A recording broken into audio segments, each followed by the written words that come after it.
Ok, alors bonjour à toutes et à tous, bienvenue dans cette petite vidéo au sein de laquelle je vais vous présenter une petite plateforme intitulée Moning qui vous permet de faire de l'agrégation de comptes et du suivi de portefeuille.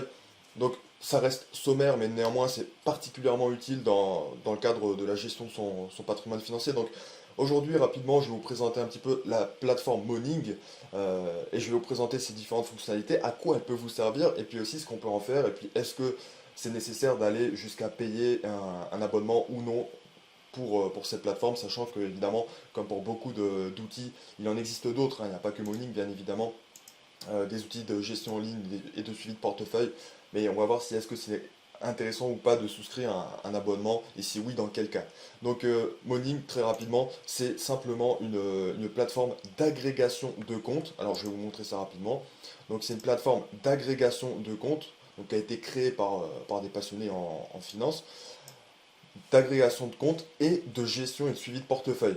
Donc, l'idée, en fait, c'est simplement que la plateforme Moning, elle vous permet de, de, de- d'agréger vos différents comptes d'investissement, le cas échéant si vous le souhaitez, bien sûr, euh, d'agréger vos différents comptes d'investissement auprès d'une seule et même unique plateforme, afin ensuite d'avoir une meilleure visualisation de l'évolution de vos performances dans le temps. Donc l'idée, c'est un petit peu ça dans l'ensemble. Donc ce que je vous propose, c'est simplement qu'on aille directement d'emblée dans le vif du sujet. La création du compte, elle est très rapide à faire, elle est simple, donc c'est pas tant là-dessus que je vais m'attarder. Donc on va commencer directement par la création d'un portefeuille. Alors je précise une chose, bien évidemment. euh, il y a une version gratuite, une version payante, et dans la version gratuite, on peut créer qu'un seul portefeuille. Donc l'idée, c'est évidemment, le mien est déjà créé, donc ici, je vais simplement vous montrer, c'est un exemple fictif, comment on crée un portefeuille. Il suffit simplement de l'intituler, d'indiquer si c'est un compte virtuel ou non, etc. Et pourquoi pas d'ajouter un objectif, par exemple, si un objectif de 500 euros de dividende annuel. Là, c'est vraiment à titre d'exemple. Donc l'idée, comme je le disais avant, c'est que d'agréger vos différents comptes, ça vous permet d'avoir une visualisation de votre portefeuille. Donc une visualisation tant en termes de plus-value que en termes de dividendes et puis de rendement global de votre portefeuille au titre du dividende. Donc on va aller un petit peu plus loin dans le détail juste après parce que c'est également un outil assez puissant pour faire de l'analyse de titres en bourse, puisqu'on peut analyser il y a un stock screener, un ETF screener, et puis on peut également intégrer dans notre portefeuille, il faut le savoir, on peut le noter d'ailleurs, différentes cryptos, le cas échéant, et différents titres. Donc ici essentiellement des actions dans cet exemple. Donc je ne vais pas m'éterniser davantage trop là-dessus. Donc l'idée quand même, ce qui est important de comprendre, c'est que lorsqu'on constitue son portefeuille, on a quand même des outils qui sont particulièrement intéressants lorsqu'on veut vérifier, enfin avoir une visualisation, une bonne gestion de portefeuille. On a des outils qui permettent notamment de backtester la performance de son portefeuille par rapport à un benchmark de référence. Donc on sélectionne un benchmark de référence, on regarde sur un horizon de 10 ans, est-ce qu'on a surperformé ou sous-performé. Donc c'est bien évidemment tout l'objectif de surperformer par rapport à un benchmark de référence qui est bien évidemment retenu de manière cohérente. Et il y a un petit outil d'intelligence artificielle qui permet qui indique quelques informations également. Par exemple, dans mon cas, l'essentiel de mes titres sont dans le secteur du luxe. Euh, Ensuite, des outils qui sont payants, on y reviendra vers la fin de la vidéo. Évidemment, tout ce qui concerne le dividende, ça intéresse beaucoup de monde, mais il y a beaucoup de choses qui sont payantes. Et donc, l'idée, c'est que voilà, on a un outil qui nous permet d'avoir une visualisation d'ensemble de notre portefeuille. Donc, avec nos différents titres, ici, prenez pas ça pour argent comptant, bien évidemment, c'est un exemple fictif. Et donc, on a ensuite une visualisation d'ensemble avec la performance, le dividende, le rendement du portefeuille, et puis on peut ajouter un objectif. Donc, l'idée est là. Et ensuite, donc ça, c'est la première chose, c'est d'agréger et de synthétiser, de faire une agrégation de comptes, mais on peut aller un petit peu plus loin que ça. Donc, on peut également, et ça c'est aussi une autre fonctionnalité, alors il existe d'autres outils, zone bourse et autres, pour faire cela, mais on a un stock screener, ce qui est quand même assez intéressant, et aussi un ETF screener. Donc je vais quand même rapidement montrer à quoi ça sert, comment ça marche. Donc sur le stock screener, comment ça fonctionne, on, on retient simplement des critères basiques. Si on s'intéresse par exemple à une stratégie de dividende, on va retenir un horizon par exemple de dividende ininterrompu pour une société qu'on rechercherait d'au moins 10 ans, un rendement du dividende d'au moins 3%, un payout ratio qui serait par exemple à maximum 75%, un ratio PER pas trop élevé, on ne veut pas surpayer non plus nos sociétés. Et donc en fonction de tout ça, on aura des sociétés qui seront listées. On peut aussi sélectionner le pays, le secteur d'activité qui nous intéresse. Et donc en fonction de ça, ensuite on aura une liste de sociétés. On peut aussi rechercher directement par code ISIN ou par ticker. Donc on peut ici dans cet exemple, pour ne pas perdre de temps, on va directement prendre un des exemples qui sont affichés. Si on s'intéresse à la société ExxonMobil, quand on regarde la fiche signalétique, disons, d'une société, elle est structurée de la manière suivante. On a une synthèse, il y en a sur d'autres sites, évidemment, d'autres screeners, bien sûr, mais il y a une synthèse avec les statistiques clés à comprendre. Dans l'ensemble, tout ce qui concerne le dividende, il y a quelques données. Voilà, c'est plutôt réservé aux membres pro. Donc, dans l'ensemble, on a quand même quelques statistiques clés qui sont intéressantes, le rendement du dividende, etc. Donc, la volatilité du titre, la valorisation, voilà, la market cap, le bénéfice par action. Donc, on a des éléments qui sont plutôt statistiques. Ensuite, on a rapidement une synthèse de la société. Donc, ça, évidemment, vous savez normalement dans quoi vous investissez. Le prix de l'action, donc l'évolution au cours d'un horizon de temps considéré. La performance du titre au cours d'un horizon de 1 an, 5 ans pour le titre par rapport également aussi au Standard & Poor's, au secteur d'énergie et puis au Nasdaq 100. Donc c'est toujours important de faire vraiment un backtest avec un benchmark de référence pour voir si on surperforme ou si on surperforme. Ensuite, important de comprendre, il y a des notions, on y reverra un petit peu à la fin, qui sont réservées à des membres premium. Donc ensuite, on a quelque chose qui néanmoins peut en intéresser beaucoup, c'est tout ce qui concerne le dividende. On n'a pas toutes les informations lorsqu'on a un compte gratuit, mais on a l'évolution quand même du dividende par action, enfin du dividende de l'action considéré au gré des années, donc ça c'est quand même particulièrement intéressant. Et on a des informations un peu plus précises sur la fréquence du dividende, le versement, etc. La durée d'interruption, enfin combien d'années de dividendes ininterrompus, etc. Donc on a pas mal d'informations. L'idée ici, c'est pas d'aller dans tout le détail, on a quelques données financières, on a d'autres sites qui existent qui nous permettent de faire une analyse financière un petit peu plus élaborée. On a quelques informations sur la profitabilité, les marges, bien évidemment, le ROE, Return on Equity, la santé financière dans l'ensemble. C'est pas encore l'analyse la plus parfaite, bien évidemment. Il y a d'autres sources qui sont plus fiables, des ratios de valorisation, et puis enfin quelques news qui concernent purement la société. Donc voilà, ça c'est lorsqu'on regarde ce qui se passe au titre, enfin, dans le cadre de la. Voilà, c'est un sélecteur d'actions finalement. Lorsqu'on s'intéresse à une action en question, soit on la recherche directement, soit on la filtre selon des critères qui nous intéressent pour notre portefeuille. Donc, par exemple, si on s'intéresse à des valeurs de croissance, on veut regarder un petit peu comment ça se passe pour Apple, à la fois en termes de dividendes, en termes de performance, etc. Et ici, on voit que en performance, on surperforme le S&P 500, le Nasdaq 100, ainsi que le secteur en question. Et puis en termes de dividendes, on a un dividende qui est croissant au long terme, etc. avec une fréquence inversement trimestrielle, et ainsi de suite. Donc voilà, c'est vraiment ainsi qu'on peut faire de la très rapide analyse financière. C'est très succinct, bien sûr, à d'autres sites qui permettent d'aller un peu plus loin dans l'analyse financière. Donc, néanmoins, c'est un bon outil, c'est un bon stock screener. Ensuite, et précision aussi, évidemment. Ensuite, bien sûr, l'idée c'est d'agréger un petit peu tout ça. Donc vous pouvez ensuite intégrer, si vous avez en portefeuille réellement certains titres, vous les intégrez ici. Par exemple, disons que j'ai 50 actions Apple que j'ai payé en moyenne 125 dollars. J'enregistre ça et ça se mettra à jour ensuite dans mon portefeuille. Donc je vais vous montrer ça d'emblée, comme ça ce sera fait. Et ensuite on partira sur l'ETF Screener qui sera un peu plus rapide à review. Donc ici, on voit que par exemple sur ma position Apple, bah, on a 50, alors qu'il y avait 30 au préalable. Et ensuite, donc ETF Screener.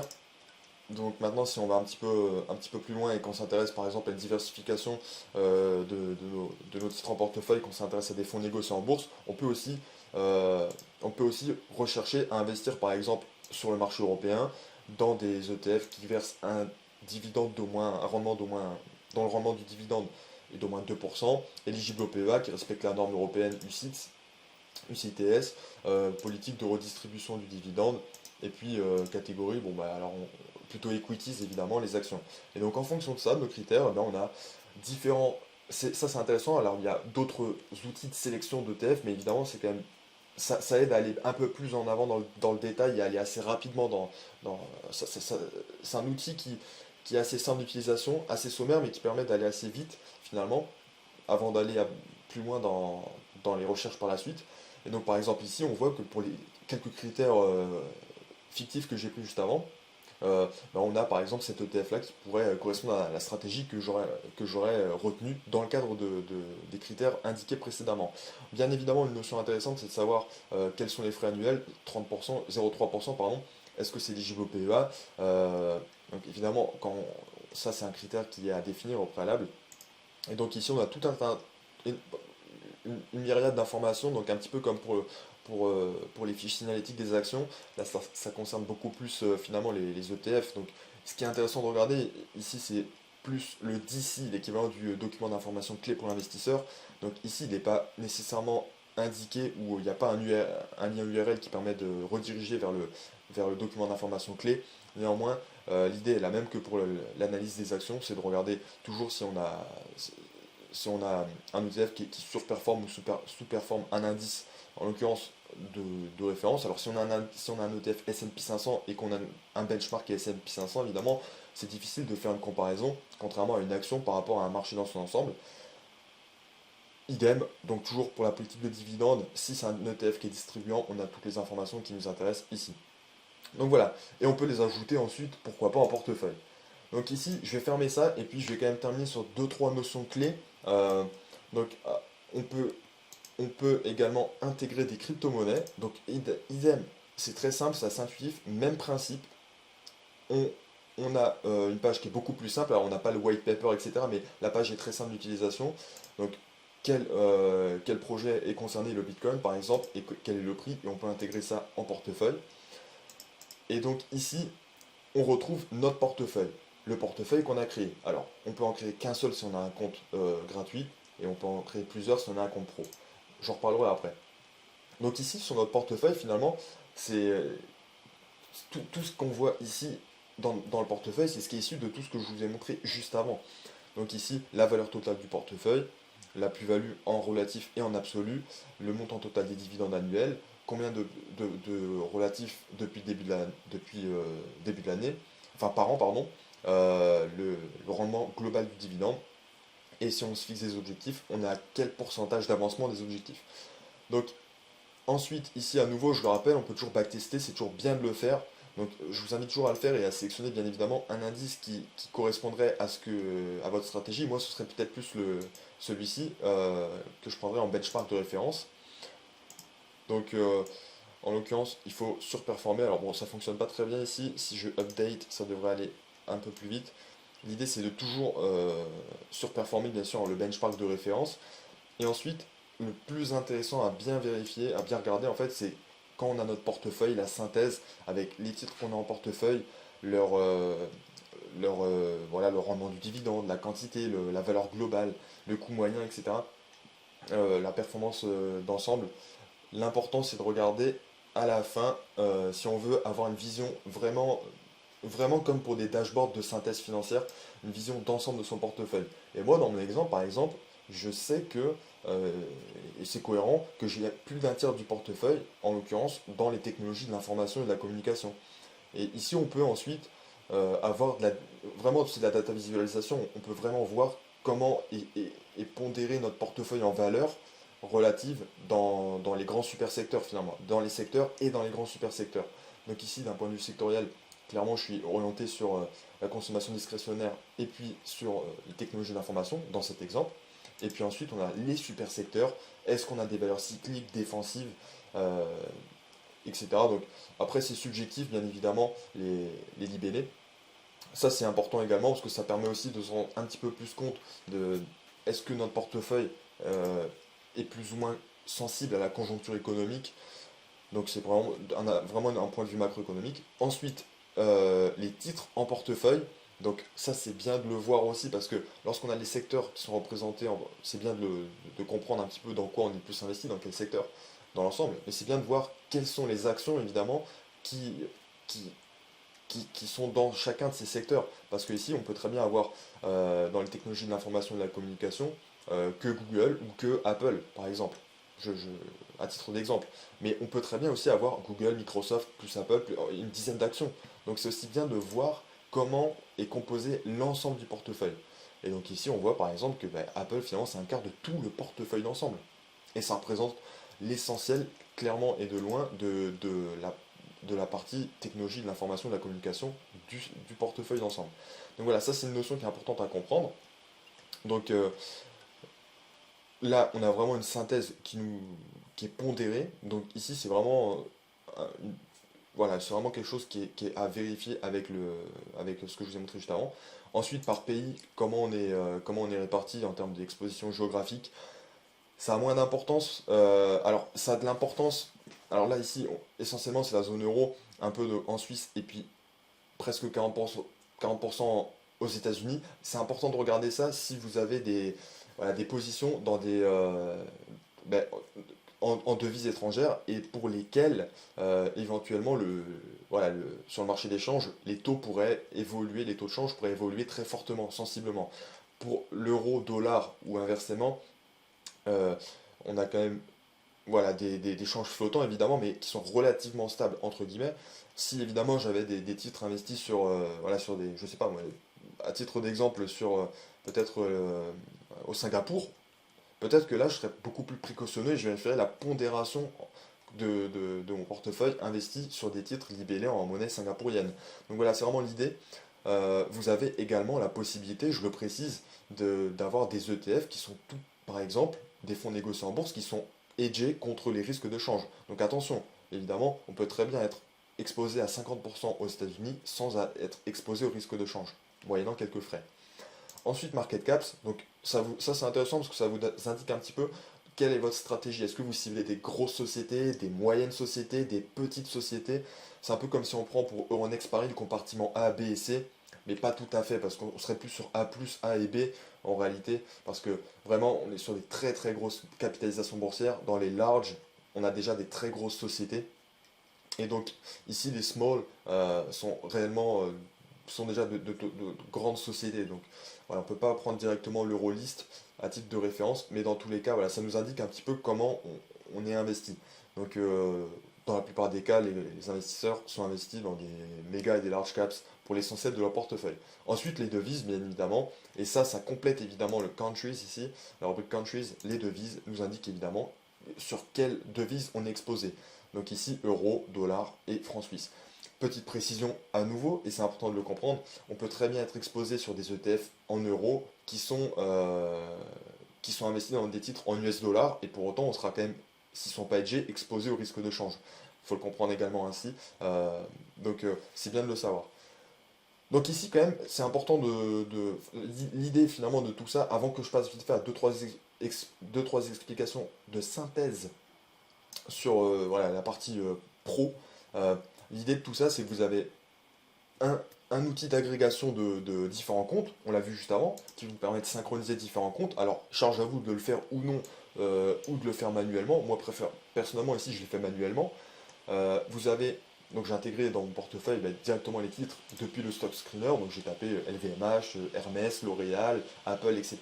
Et donc, voilà, je les ai ensuite ajoutés directement en portefeuille.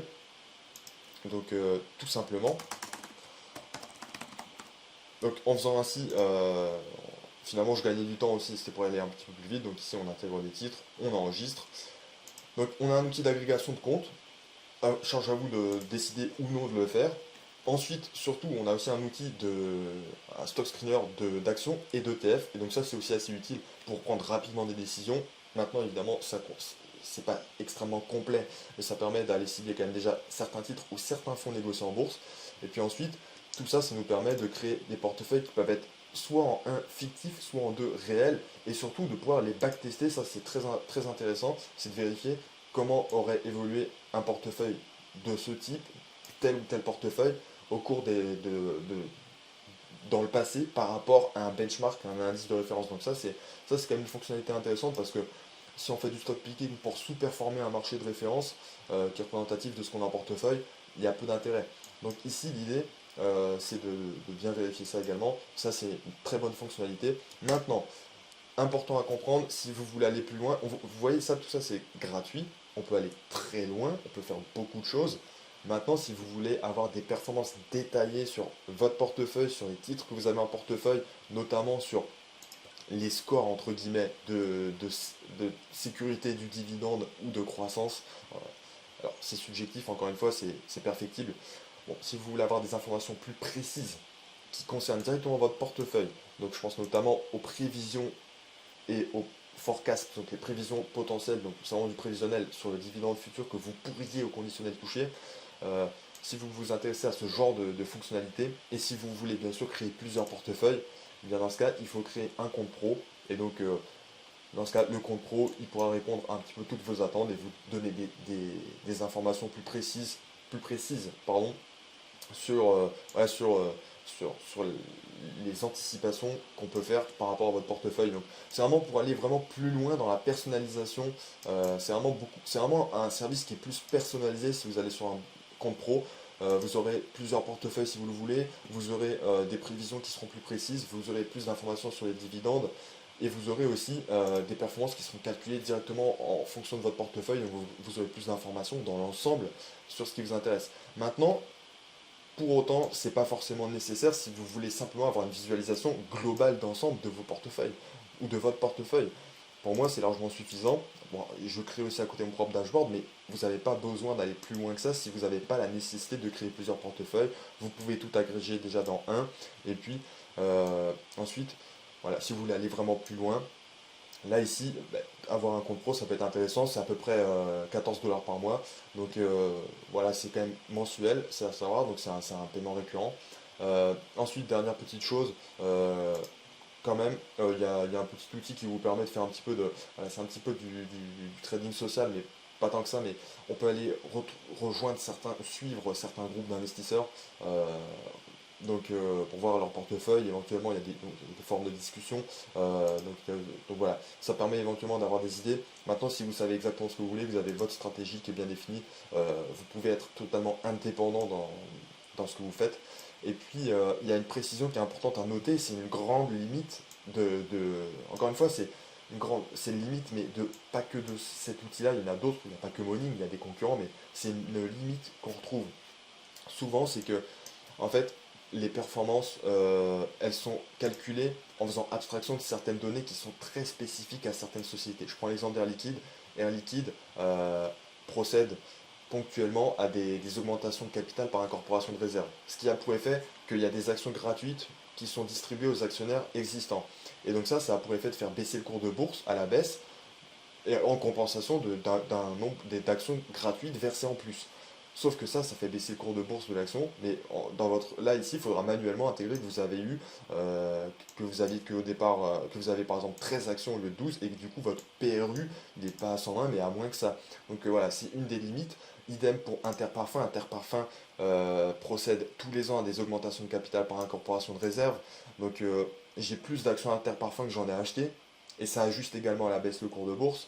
Donc ça ajuste dans l'ensemble également toute ma performance.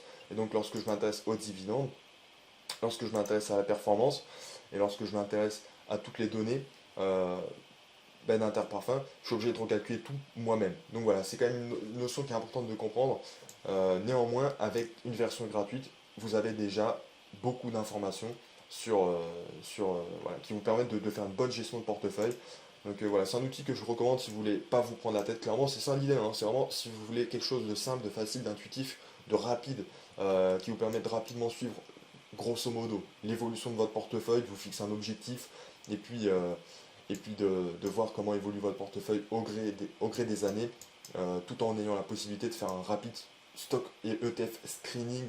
Voilà, je pense que c'est un bon outil.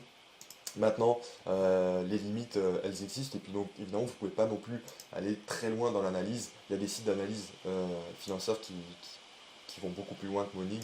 Néanmoins, c'est un outil qui est gratuit, et puis si vous vous intéressez vraiment aux détails de la performance de votre portefeuille, qui à nouveau peut être biaisé pour certaines raisons, comme dans le cas d'Air Liquide ou Interparfum, à titre d'exemple.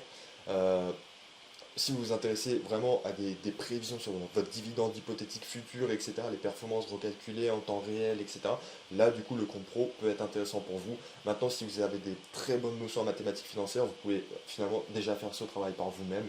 Bon, l'avantage, c'est évidemment une très très bonne data visualisation, une simplicité d'utilisation, et puis surtout une rapidité de mise en œuvre. Donc voilà, écoutez, c'est tout pour cette vidéo, j'espère qu'elle vous a plu, et puis je vous dis à très vite pour une prochaine vidéo.